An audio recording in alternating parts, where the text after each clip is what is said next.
Hanta virus എന്ന് പറഞ്ഞൊരു പുതിയ ഭീകരൻ രംഗത്ത് വന്നിരിക്കുന്നു. അത് അർജൻറ്റീനയിൽ നിന്ന് പോയ ഒരു കപ്പലിലാണ് അത് ആദ്യമായിട്ട് കാണപ്പെട്ടത്. 3 പേര് മരിച്ചു, 4-5 പേർക്ക് അസുഖം ബാധിച്ചിരിക്കുന്നു. ആ കപ്പലിപ്പം സ്പെയിനിനടുത്ത് കാനറി ദ്വീപിലേക്ക് അടുത്തുകൊണ്ടിരിക്കുന്നു. അപ്പോൾ അത് കപ്പലിനെ തൽക്കാലം ക്വാറൻറ്റൈൻ ചെയ്യുകയോ അവിടുന്ന് പോകുന്ന ആളുകളെ നിരീക്ഷിക്കുകയൊക്കെ ചെയ്യുന്ന പരിപാടി തുടങ്ങിയിട്ടുണ്ട്. അങ്ങനെ പേടിക്കാനില്ല എന്നാണ് പറയുന്നത്. അതിൽ കപ്പലിൽ നിന്ന് ചുരുക്കം ചിലർ അർജൻറ്റീനയിലും അതുപോലെ തന്നെ കാനഡയിലും ഒക്കെ എത്തിയിട്ടുണ്ട്. ബാക്കിയുള്ളവരൊക്കെ കപ്പലിലും ഉണ്ട് എന്ന് കരുതുന്നു. അപ്പോൾ അത് WHO ഇടപെട്ടിട്ടുണ്ട്. ഇത് ശ്രദ്ധിക്കേണ്ട കാര്യങ്ങളും നിർദ്ദേശങ്ങളും എല്ലാം പല രാജ്യങ്ങൾക്കും അവർ നൽകിയിരിക്കുന്നു. അപ്പോൾ ഈ WHO, അതായത് ലോകാരോഗ്യ സംഘടന, അവരിടപെടുമ്പോൾ തന്നെ ഒരു പേടിയാണ് തോന്നുന്നത്. കാരണം കോവിഡ് കാലത്ത് അവരിടപെട്ടാണ് വാസ്തവം പറഞ്ഞാൽ ആ കോവിഡിനെ കുളമാക്കിയെന്നുള്ളൊരു ധാരണയാണ് എന്നെപ്പോലുള്ളവർക്കുള്ളത്. അതുകൊണ്ടായിരിക്കാം പ്രസിഡന്റ് ട്രംപൊക്കെ ഈ ലോകാരോഗ്യ സംഘടനയ്ക്ക് ഉള്ള പൈസയെല്ലാം നിർത്തലാക്കുകയും അതിനെതിരെ രംഗത്ത് വരികയും ചെയ്തത്. അപ്പം പ്രധാനപ്പെട്ട കാര്യം, ഈ കോവിഡ് വന്നു, ഒരു പനി വന്നു, ആ പനി വന്ന് നമ്മുടെ ഇമ്മ്യൂൺ സിസ്റ്റം ഒക്കെ തകരാറിലാവുന്നു. അങ്ങനെ എന്തെങ്കിലും ഏതെങ്കിലും തരത്തിലുള്ള രോഗങ്ങളോ പ്രശ്നങ്ങളോ ഉള്ളവർക്കാണത് ബാധിക്കുക പെട്ടെന്ന്. അല്ലാത്തവർക്കത് അങ്ങനെ കാര്യമായിട്ട് ബാധിക്കുന്നില്ല. കുറച്ച് ദിവസത്തിന് ശേഷം അതങ്ങ് മാറിപ്പോകുന്നു. അപ്പം ഒരുപാട് പേര് മരിച്ചത് ഈ ന്യൂയോർക്ക് ഈ മേഖലയിലാണ്. പ്രത്യേകിച്ചും പ്രായമായവർ, നേഴ്സിംഗ് ഹോമുകളിലും മറ്റും താമസിച്ചിരുന്ന ആളുകൾ 80ഉം 90ഉം ആ പ്രായത്തിലുള്ള അങ്ങനെയുള്ള ആളുകൾ ധാരാളം പേര്, ചെറുപ്പക്കാരും കുറേ മരിക്കുകയുണ്ടായി. അപ്പോൾ അത് ലോകമെങ്ങും മഹാമാരി എന്നൊക്കെ ഇവരങ്ങ് പ്രഖ്യാപിച്ചു കഴിഞ്ഞപ്പം മനുഷ്യരാശി മൊത്തം അങ്ങ് പേടിച്ചു പോയി. മനുഷ്യരാശി അങ്ങ് നിശ്ചലമായ ഒരു അവസ്ഥയായിപ്പോയി. വിമാനങ്ങൾ ഇല്ല, യാത്രയില്ല, ആളുകളെല്ലാം വീടുകളിൽ തന്നെ തങ്ങുന്നു.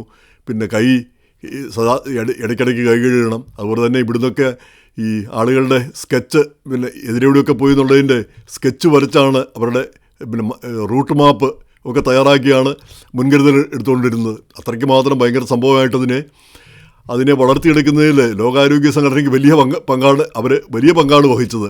അതുകൊണ്ട് എന്ത് കിട്ടി? ഒന്നും കിട്ടിയില്ല. അവരിങ്ങനെല്ലാം പറഞ്ഞ് പീഡിപ്പിച്ചതുകൊണ്ട് പ്രത്യേകിച്ച് എന്തെങ്കിലും ഒരു ഗുണമുണ്ടായതായിട്ട് തോന്നിയിട്ടില്ല. ആകപ്പാടെ ഗുണമുണ്ടായത് ഇവിടെ ഫൈസറും മൊഡേർണയും ഒക്കെ വാക്സിൻ കണ്ടുപിടിച്ചതോടെയാണ് സ്ഥിതി മാറിയത്. ആ വാക്സിൻ കണ്ടുപിടിച്ചില്ലായിരുന്നെങ്കിൽ ഇന്ന് നമ്മൾ ഈ പൊങ്ങച്ചം പറയുകയുമില്ലായിരുന്നു. അത് വേറൊരു കാര്യം. ശാസ്ത്രം കൈവരിച്ച ഏറ്റവും വലിയ നേട്ടം ആ വാക്സിൻ കണ്ടുപിടിച്ചതോടി നമ്മുടെ ആ ഭീതി ഇല്ലാതായി. ഇന്നിപ്പം കോവിഡ് വന്നാൽ നമ്മൾ പേടിക്കുന്നില്ല എന്നല്ല, കോവിഡ് വരുന്നതിന് മുമ്പ് നമുക്ക് ഈ വാക്സിനൊക്കെ എടുത്ത് കോവിഡ് വന്നാൽ തന്നെ അത് ശക്തി കുറഞ്ഞേ വരികയുള്ളൂ എന്നുള്ളൊരു ധാരണ നമുക്ക് വന്നു. അപ്പം നേരെ മറിച്ച് അന്ന് അതല്ല. കോവിഡ് വന്നു കഴിഞ്ഞാൽ മരണം തന്നെ വരും. ഒത്തിരി പേര് ചെറുപ്പക്കാരും മരിക്കുകയുണ്ടായി. അതാണ് നമ്മളെ പേടിപ്പിച്ച് കളഞ്ഞത്.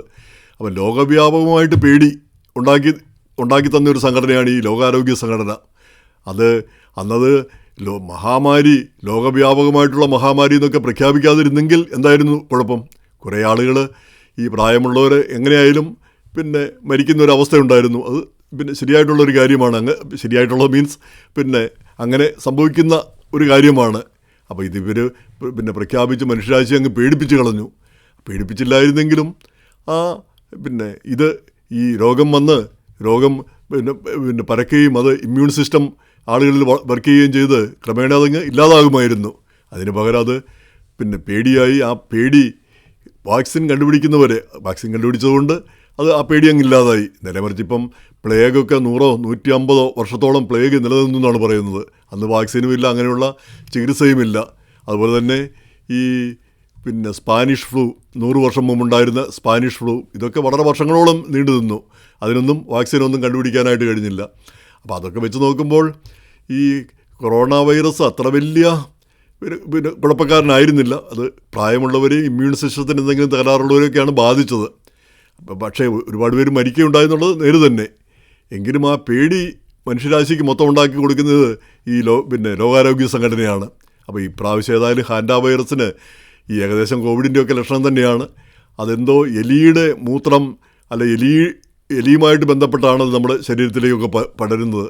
അപ്പോൾ ഒരു മനുഷ്യനിൽ നിന്ന് വേറൊരു മനുഷ്യനിലേക്ക് പകരാനുള്ള സാധ്യതയൊക്കെ വളരെ കുറവാണെന്നാണ് പറയുന്നത്. അല്ലെങ്കിൽ ഒരു അടച്ചിട്ട മുറിയിലൊക്കെ ദീർഘനേരം രോഗബാധയുള്ള ആളുമായിട്ട് ബന്ധപ്പെട്ടിരിക്കണം. അങ്ങനെ ആണെങ്കിൽ മാത്രമേ വരൂ എന്ന് പറയുന്നു. എങ്ങനെയായാലും ഇനി ഈ പാൻഡമിക് എന്നും പറഞ്ഞൊരു സ്കെയർ ഉണ്ടാക്കരുത്. ലോകാരോഗ്യ സംഘടന ഇങ്ങനെയുള്ള പ്രഖ്യാപനം കൊണ്ടൊന്നും വരരുത്. ഇങ്ങനെ നമുക്കറിയാം, നമ്മളിൽ മിക്കവർക്കും ഈ കോവിഡ് വന്നവരാണ്. ഇപ്പോൾ എനിക്കൊക്കെ ആണെങ്കിൽ ആ കോവിഡ് വന്ന സമയത്ത് തന്നെ ആ കോവിഡിൻ്റെ തുടക്കകാലത്ത് തന്നെ 2019 ജനുവരി തന്നെ കോവിഡ് വന്നു. അപ്പം 1-2 ആഴ്ച കഴിഞ്ഞപ്പോഴത്തേ അതങ്ങ് പോയി. അത് കാരണം പിന്നെ നമുക്ക് ആ പേടി അങ്ങ് പോയി വ്യക്തിപരമായിട്ട്. അതേ സംബന്ധിച്ച് വീട്ടിൽ ചിലർക്ക് കോവിഡ് രൂക്ഷമാവുകയും ആശുപത്രിയിൽ പോവുകയും ആശുപത്രി കിടക്കുകയും ചെയ്യുന്ന അവസ്ഥയുണ്ടായി. അപ്പം നമ്മൾ താഴെ പാർക്കിംഗ് ലോട്ടിൽ നിന്ന് നമ്മൾ മുകളിലോട്ട് നോക്കുകയാണ് അവിടെ രോഗിയെ പിന്നെ കാണാനായിട്ട്. രോഗി വന്ന് കൈവീശി കാണിക്കുക, അങ്ങനെയുള്ള അവസ്ഥയും ഉണ്ടായി. പക്ഷെ അത്രയും പേടിപ്പിക്കുകയോ ചെയ്യേണ്ട കാര്യമില്ലായിരുന്നു എന്നാണ് ഇപ്പം തിരിഞ്ഞു നോക്കുമ്പോൾ തോന്നുന്നത്. അപ്പോൾ എന്തായാലും ഈ ഹാൻഡ വൈറസിനൊന്നും അങ്ങനെയൊരു ഗതികേട് വരാതിരിക്കട്ടെ, നമ്മളെ ഒന്നും പേടിപ്പിക്കാൻ മാത്രം അത് വളരാതിരിക്കട്ടെ, ശക്തിപ്പെടാതിരിക്കട്ടെ എന്ന് കരുതാം.